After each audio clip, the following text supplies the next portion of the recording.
Right. Hello, hello. So hopefully this is going to be a short live video. So I just want to discuss about, the Western style democracy. Is it good or is it bad for Africa? So hopefully this is not really going to be too long, but if you are watching this like a kind of like a catch up, you're still really going to find this really very interesting and useful. And also please do join me in the comment section and leave a comment and let me know what you think.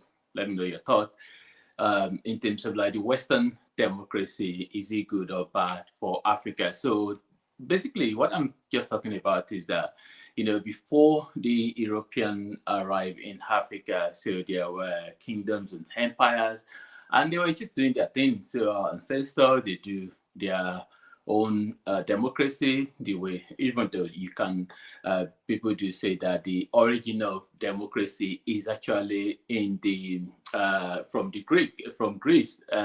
So they said that is where the democracy kind of like started from, and then the also kind of like the French, the one that kind of like polish it and modify it and make it the democracy the way it is nowadays. But I tend to maybe possibly disagree with that because Africa, the lot of Africa, kingdoms and empire, they've been existing for a very long time, even before others. So really, so I would say there were democracy in Africa, before the Europeans arrived. So what we're talking about, when I'm talking about the Western style democracy, is it bad or is it good for Africa? I think the first part to look at actually came to my mind, whereby I was just kind of like thinking about this, and I thought, there were places in the world, and I'm going to give you a very good example whereby they just have ruler, so like His Royal Highness or a king or a queen. For example, the Arabian country, most of these, the UAE is a very good example. You have Kuwait, Qatar. All these countries, they don't really have that kind of like all this election. I mean, somebody can drop a comment and let me know if I'm wrong about this. In terms of like election, I don't think they do that sort of election. So they just have like a paramount ruler. So who is the one that is in charge? And is the one that make decision. Obviously, we have a minister, and it's kind of like a royal family, and they are the one that look after. And isn't really that they are the one that do all the things that need to be done. Obviously, they delegate and all of that. So I think in Africa as well, when before the Europeans arrived, there were all these kingdoms and empires. Say, for example, in Ghana, you have the kind of Ashanti, kingdom. You have like the Benin Empire, or your empire in Nigeria, and in a lot of other African countries. So when we're thinking about this, is it really like possibly better if, well, there were also things about, the Africa, which was kind of like a divided by the Europeans, and then you have the Berlin Conference. That's what I'm actually trying to think about. Yeah, so the Berlin Conference. So before the Berlin Conference, whereby the kingdoms were existing. So how about if it was that, like say, let's say Ashanti or Benin Kingdom, for example, or Benin Empire, let's say, for example, they had the king, and the king is then the one that kind of like a rule over the area, and just that when the king is gone, then it's going to be is just the way in England, whereby the succession plan is already there, so the next person after the queen is gone, the next person after that. So almost like, so in Africa as well, so if it was the case, so the so-called coup d'etat, whereby the military just come and then they just say, oh, we are taking over, the politicians are corrupt, now we want to correct things and then make things better. And the reason why we have a lot of coup in especially in West Africa region. So if it was to be that we just have the royal family or something like that are the one that are in charge. I think that possibly maybe that might be better, and then you think about a lot of expenses as well that go on into running all this democracy, whereby you have the parliament, for example. In Nigeria, you have this big upper house and big lower house, whereby they spend millions and millions of naira, or even if you convert it to pound to dollars, it's really a lot of money that goes into all of this. So and when you also think about the fact that when the Europeans were going to be giving all these countries in Africa, when they were going to be giving them independence, majority of the time they kind of like look for people that will be that can help them, that will protect their interests. Maybe that's the right way to say it. So they look for people that will protect their interests, and these are the people that they put there when they were living. So which means if I think even Nigeria, for example, again, I'm using Nigeria because I'm in Nigeria. I'm using Nigeria as an example, and kind of like from West Africa, I tend to use countries in West Africa. That's where I'm most familiar with. So in Nigeria, for example, there has been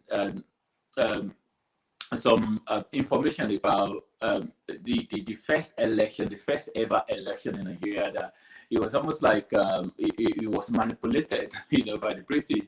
So, and this is the thing that happened in a lot of African countries in terms of like you have that selection process rather than election. So, which means that the so-called democracy, I'm not really sure whether it's the people that are there as the politicians, whether these are the people that the people elect rather than so I'm talking about most of them are selection. They are not the people there, they are not the ones that the people elect in the election, but instead they were selection. I mean, you can argue that in most parts of the world anyway, you can argue that election most of the time is all about you have two major parties, and out of those two major parties you can only choose between one of those two parties. In the UK, it's similar. You have Labour Party and Conservative. You have in America, you have Democrat and Republican. So, which maybe it's almost like you're restricted to just choose between the two that the two major parties that they've selected one candidate each. So, but really, generally, I just think that that Western style democracy, I think maybe. I mean, don't get me wrong, we can't really blame that and just say, oh, because of the Western style democracy is the reason why things are not the way they should be in Africa. I'm not saying that is the whole single reason, but obviously there are a lot of other reasons. So, but I'm just kind of like pointing to that fact, to which anyone, if you're watching me, you can feel free to leave a comment and let me know your thoughts about the Western style democracy. Is it good for Africa, or is it bad?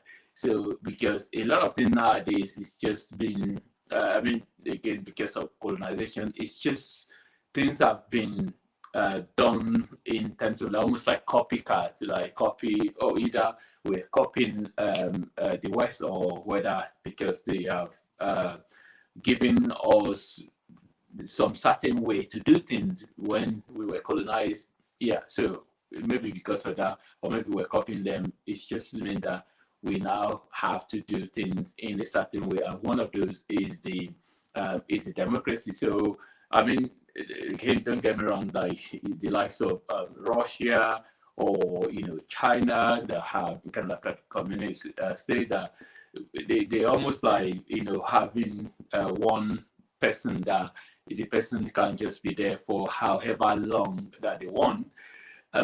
We might say that that isn't good. It's better to have democracy where people, somebody being elected and then it goes, and another person going to another election But the problem there is that you have situation whereby is selection rather than election, and then anyway, some of these in Africa there are all those evidence there as well to back that up the fact that a lot of these politicians they don't want to leave anyway, so they get there and then they want to be there forever. So instead of one politician staying there and trying to manipulate the system and being there forever, is it possibly even better to just have that situation whereby you just have a monarch or like a family, and then you know that that family is one that is there. So as I mentioned earlier on, it's there already to be seen that some of these Arabian countries they've done it well, so and they've been able to use their resources. And then I think the good thing about that as well is that there is that patriotism. So if African, like monarch can be patriotic and look for the good of their people and to make life better for their citizens. So the way all those Arabian countries have been able to do, the way Dubai has been transformed, UAE.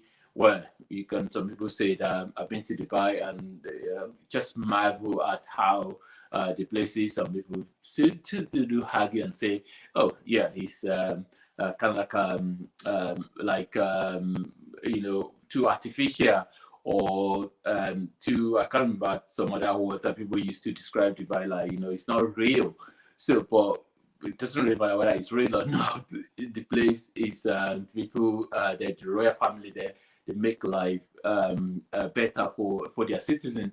Yeah, people do talk about what the human rights in terms of like a lot of human rights records, but at the end of the day, it's still no country in the world is perfect.